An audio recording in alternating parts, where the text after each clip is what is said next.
मुझे to be very honest इस बात से कोई प्रॉब्लम नहीं है कि एक राइटर ने एक ऐसा कैरेक्टर कंसीव किया सरदार सैफ जैसा। आप खुद भी कह रहे हैं एंड आई नो कि ऐसे लोग होते हैं दुनिया में जो कि बड़े स्टबन होते हैं, जो कि एक बड़ी स्ट्रिक्ट लाइन फॉलो करते हैं और जो लाइंस वो ड्रॉ करते हैं वो चाहते हैं कि वो कोई भी क्रॉस ना करे। बिल्कुल बिल्कुल। That is all fair. My only concern is, and this is why I wanted to interview you and talk to you, क्योंकि आप एक इंडस्ट्री इन्फ्लुएंसर हैं। और मेरे से बहुत ज़्यादा हद तक आप ऑडियंस को भी समझते हैं, आप कंटेंट को भी समझते हैं। तो I wanted to take your point of view on this कि जब हम ऐसे कैरेक्टर्स दिखाते हैं जो कि लिखे हुए ही इसी तरह से हो कि वो एक फ्लॉड इंसान है और परफेक्ट तो कोई इंसान नहीं होता। और ऐसा नहीं मैं कहूँगा कि यार क्रिएटिविटी लिमिट कर दें और कभी कोई नेगेटिव कैरेक्टर या ग्रे कैरेक्टर टीवी पे दिखाना ही नहीं चाहिए, ऑब्वियसली ऐसा तो नहीं हो सकता।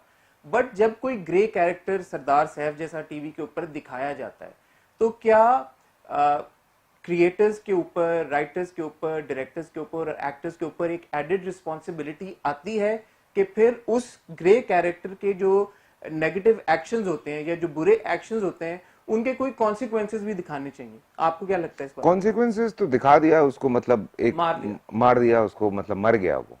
ये तो एक एक मतलब एक्सट्रीम होती है ना कि मतलब चलो मार दो, पागल कर दो, या सबने उसको छोड़ दिया, इस तरह की चीजें होती है। लेकिन from the point of view जो मैं देख रहा था, रायमा का जो पॉइंट ऑफ व्यू था, जो मुझे बाद में जब मैंने रियलाइज किया कि हम आज से नहीं, ये बचपने से ही शायद ब्यूटी एंड द बीस्ट से ही हम ये चीजें देख रहे हैं कि वो जो एक एक मोहब्बत आपकी जिंदगी में आती है, वो जो औरत होती है, वो आपकी बहुत सारी चीजों को बदल देती है, आपकी चीजों को आहिस्ता आहिस्ता चेंज करती है, माफ करती है आपको। बेशक उसके साथ अगर कहीं ज्यादती भी हुई हो तो वो भी वो माफ कर देती है। लेकिन वहीं पे शायद वो औरत आपको बेहतर इंसान बना रही होती है। मतलब माँ 50 दफा कह दे, बाप 50 दफा कह दे, लड़का सिगरेट नहीं छोड़ता। गर्लफ्रेंड कहती है ना, लड़का फौरन सिगरेट छोड़ देता है। तो ये वाले मसले भी हैं जिंदगी में। और इस तरह के बहुत सारे कैरेक्टर्स हैं जिसमें लड़की की वजह से उस नेगेटिव इंसान के अंदर जो है वो चेंजेस आई हैं।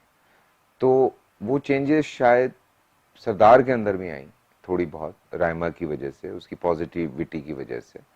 और उसने भी हथियार डाल दिए थे रायमा ने एक पॉइंट पे आके, जब उसने कहा कि यार मतलब अब अगर मैं कैद हो ही गई हूँ तो फिर मैं क्यों ना इन सब चीजों को मतलब कबूल कर लूं कि ठीक है अब और कोई हल नहीं है। Because you see that is the thing. I know, मैं इस चीज को मानता हूं, लेकिन वही वाली बात है कि हम बेहतर कर सकते हैं। मतलब शायद उस लड़की ने ये सोचा कि वो अब अपनी मोहब्बत से इस इंसान को बेहतर कर सकती है, जो कि नॉर्मली हम जब गिरे कैरेक्टर्स दिखाते हैं, यही चीज, कुछ इसी तरह की चीज जो है वो बशर में भी हुई थी कि वो जब इन लव हुआ है बशर, तो वो बेहतर इंसान बनने की तरफ आ गया था और वो बेहतर इंसान बना है उसके बाद।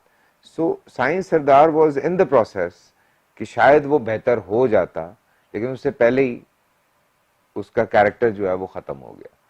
तो कुछ चीजें राइटर्स बीच में भी छोड़ देते हैं कि अब Raima will continue her life. अब वो जाहिर सी बात है उसके बच्चे को पाल के एक अच्छा इंसान बनाएगी। तो इस तरह की बहुत सारी चीजें हैं जो कि हम ड्रामों में या फिल्मों में देखते हैं, positive to negative, negative to positive. लोगों को ये फैंटेसी पसंद है, मुझे ऐसा लगता है, क्योंकि मैं अभी पिछले 2 हफ्ते में जितना भी घूमा हूं या जहां जहां भी गया हूं, मुझे एक ही बात सुनने को मिली है कि सरदार को क्यों मार दिया, सैफ को नहीं मरना चाहिए था, सैफ वापस आ जाएगा, वो एक ड्रीम सीक्वेंस होगा और वो वापस आ जाएगा, we can bet on it. इतनी सारी चीजें मुझे नेट पे भी मिल रही हैं, मुझे लाइव भी मिल रही हैं। तो मैं तो यही कह रहा था कि मतलब अब क्या कह सकते। मैंने आपका इंस्टाग्राम पे मैसेज भी देखा और आपने कहा कि जहाँ पे आप लोग इतना प्यार कर रहे हैं, I think it's important to realise कि Saif was not a good man. हाँ तो उसका जो जो अंजाम हुआ है वो यही अंजाम होना चाहिए था। हाँ, तो शायद इससे भी ज्यादा होना चाहिए, लेकिन एक प्रोसेस था उसका जिसमें शायद वो आगे जाके और बेहतर इंसान हो जाता। लेकिन एक और जज्बाती फैसले ने, जो उसकी बीवी ने कर लिया था, पहली बीवी ने, उसकी वजह से उस बेचारे को मार दिया गया। बट यू सी अब फैसल यही जो हमारी ऑडियंस है वो हीरो वर्शिपिंग में तो बहुत बिलीव करती है, हाँ। और स्पेशली मतलब you being such a big star और आपकी इतनी ह्यूज फैन बेस और हाँ इतनी यार, मतलब हैवान में आई रिमेम्बर मैं लोगों से लड़ रहा हूँ जब उन्होंने कहा कि नहीं, इसको माफ कर देना चाहिए, इतनी तो माफिया मांग रहा है। बस इतना बड़ा गुनाह किया है एक इंसान ने। जो हैवान वाला मेरा कैरेक्टर था, जिसमें वो बच्ची के साथ ज्यादती करने लगता है और नहीं हो पाता और वो उसको मार देता है, दफना देता है, तो उसके बाद उसका पूरा गिल्ट ट्रिप था और उसमें सब कुछ हो रहा है और वो पकड़ा जा रहा है और वो पकड़ा गया, तो लोग कह रहे हैं कि नहीं, इसको तो माफ कर देना चाहिए। तो मैं लोगों को कहता था, तुम लोगों का दिमाग तो खराब नहीं हो गया? तुम लोग पागल तो नहीं हो गए हो कि अगर वो कैरेक्टर मैं प्ले कर रहा हूं तो इसका मतलब ये नहीं है कि वो अच्छा आदमी है। I am playing a negative character. उसको तो कुत्ते की मौत मरना चाहिए, ऐसे आदमी को, जो कि हम सभी शायद ये बात कहते हैं, लेकिन लोग कभी कभी एक्टर की वजह से भी उस चीज को उधर ले जाते हैं। कभी कभी कैरेक्टर या कोई दो चार ऐसे सीन होते हैं जो उनके दिल को लग जाते हैं, हाय माफ कर दो, छोड़ दो। तो ये वाले इश्यूज हैं तो हमारे। आपको लगता है कि स्पेशली जो पाकिस्तान की ऑडियंस है, आई मीन ये बड़ी अनफेयर शायद बात हो जाए, बट शायद हमारी पाकिस्तानी ऑडियंस इतनी ज्यादा इवॉल्व नहीं है जितनी शायद एक इंटरनेशनल ऑडियंस हो, और उसकी वजह शायद ये है कि हमारी ऑडियंस को मेजोरिटी को इतनी एक्सेस नहीं है। जैसे नेटफ्लिक्स है, आई थिंक कितने लोग, बहुत एक कोई माइनॉरिटी होगी 1% शायद पूरी पॉपुलेशन का जिनके पास एक्सेस हो, इस तरह का कंटेंट देखते हो या लेकिन इंटरनेशनल यूट्यूब कंटेंट पे तो देखते हो। देख रहे होंगे, या डीवीडी पे अब देख लेते हैं, सीडी पे देख लेते हैं। But international content I would think कि बहुत कम लोग देखते होंगे। हमारी जो जो जो मासेस हैं, जो हाँ। मेजॉरिटी ऑडियंस है, वो ऑब्वियसली पाकिस्तानी ड्रामों से ही हुक्ड है और वही देखती है। हाँ। तो in that scenario, and I know this is a really unfair expectation of you as well, but जैसे आप कह रहे हैं कि जब आप कोई कैरेक्टर प्ले करते हैं तो वो because you are playing that character, automatically या लोगों की एनी कोई भी जो फेवरेट एक्टर जो भी होता है, फेवरेट हाँ। Actor, let's put it that, हाँ। आपकी ह्यूमिलिटी में जो आप कहना चाह रहे हैं कि और भी जो फेवरेट हाँ। एक्टर्स हैं लोगों के, बट या so like your big star like you, जब आप कोई कैरेक्टर प्ले करते हैं तो लोगों की ऑटोमेटिकली सिंपथी उस कैरेक्टर की तरफ चली जाती है, even though that character is a negative character. हाँ। So in that case, and this is what I wanted to get to, Sardar Saif का अंजाम बुरा हमने थर्ड लास्ट किस में तो दिखा दिया।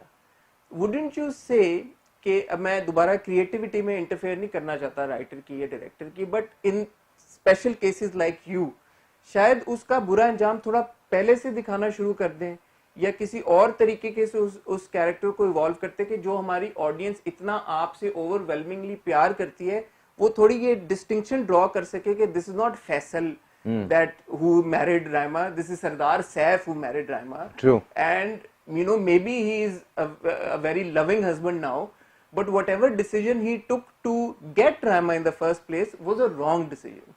So वो जो अब एकदम वो मैं कमेंट्स भी देख रहा था, people have gone crazy. आप बिल्कुल सही कह रहे हैं कि यार ये तो लव स्टोरी थी, कैसे मार दिया सरदार सैफ को, but nobody is talking about that one fact, that one उसने उसको little point किडनैप किया। कि उसने उसको किडनैप किया और यार उसका जबरी उसके देखो, साथ उसका शादी उसका की। रीजन हसन बहुत बड़ा क्या है। हमारी बहुत सारी ऑडियंस ने ऐसी फिल्म्स देखी हुई हैं, या ऐसी चीजें देखी हुई हैं जिसमें वो जो आपका जो हीरो है, वो हीरोइन को किडनैप करके ला रहा है, स्टॉक कर रहा है, स्टॉक कर गाने रहा गा है, रहा गाने है। गा रहा है उसके पीछे। तो वो सुपर हिट फिल्म्स हैं, चाहे वो हिंदुस्तान की क्यों ना हो। बिल्कुल। ठीक है, Shahrukh Khan is Shahrukh Khan because of those characters, psycho lovers जो होते हैं। सो वो एक जो वो पागलपन है, वो तो बड़ा पसंद होता था। दो के उसमें भी उन्होंने कोई उसकी जीत नहीं दिखाई, या उन्होंने उसमें भी ये नहीं दिखाया कि वो जो है वो चढ़ गया। बट कहानी सुनाने का तरीका है कि आप अगर यही कहानी आप अली अंसारी वाले कैरेक्टर के पॉइंट ऑफ व्यू से सुना रहे होते, तो शायद मैं बहुत बड़ा विलन बन जाता। एंड तक मैं बहुत बड़ा विलन बन चुका होता। लेकिन चूंकि वो कहानी मेरे और रायमा के पॉइंट ऑफ व्यू से चल रही है, तो वो लव स्टोरी बन तो वो लव स्टोरी बन गई। यही होता है, वरना जोकर कभी भी ना बनती। अब जोकर वो आदमी है जिससे हम बचपने से नफरत करते आए, अब आके जोकर देखी तो हमें जोकर पे और नहीं, बेचारे ने सही किया यार, गलत हुआ था उसके साथ। तो यही वाली चीजें होती हैं कि आप कहानी कौन से पॉइंट ऑफ व्यू से सुना रहे हैं। सो ये एक क्रिएटिव मेरे ख्याल से वो छोड़ देना चाहिए कुछ लोगों के ऊपर भी। और लोग मेरे ख्याल से थोड़े से जजमेंटल होते भी हैं, कभी कभार नहीं भी होते हैं।